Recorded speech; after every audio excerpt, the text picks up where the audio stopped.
Tema stola je upravljanje prostorom. Kao uvod toj temi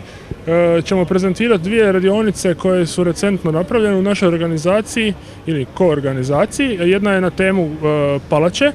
Dioklecijanove, koja je, znamo već šta znači za Split, a druga je Marjan,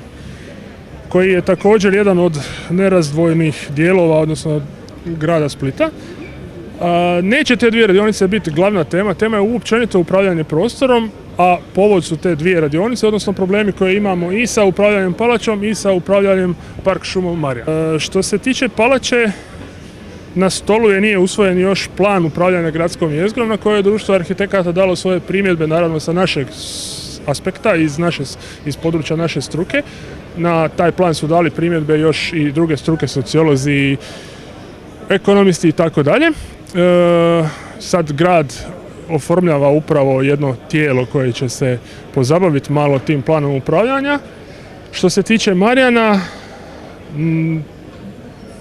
Marjan treba po sukladno zakonu o zaštiti prirode i prostornim planovima Splita i regije treba imati svoj prostorni plan. Međutim, taj prostorni plan nije donesen već nekih 20 ili više godina otkako je obaveza donošenja tog prostornog plana. Sad je isprovocirano recentnim događanjima od prošle godine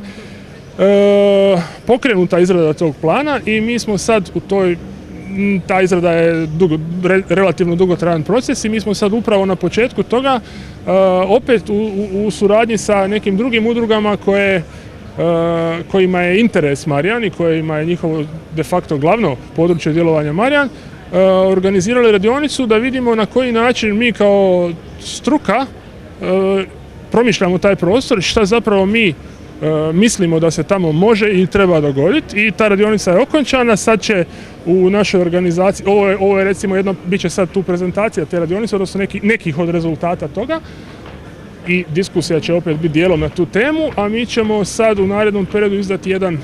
časopis koji će imati kao temu Marjan i u kojem ćemo rezimirati zapravo sve te zaključke i sa tim zaključcima zajedno sa svim ostalim udrugama se obratiti izrađivaču plana, to je županija, u nadi da će oni akceptirati te naše zaključke. U principu na Marjanu se više manje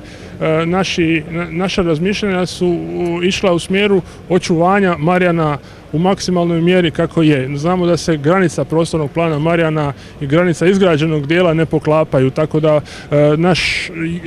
neki od zaključaka radionice su između ostalog povezivanje cijelog poluotoka sa nekom lungomare šetnicom,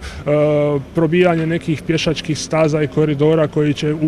u smjeru sjever-jug isprepasti Marjan, integracija nekih novih programa kako bi se cijeli Marjan zapravo pretvorio u ono što sad trenutno jest njegova sjeverna strana. Na taj način ćemo, po našem mišljenju,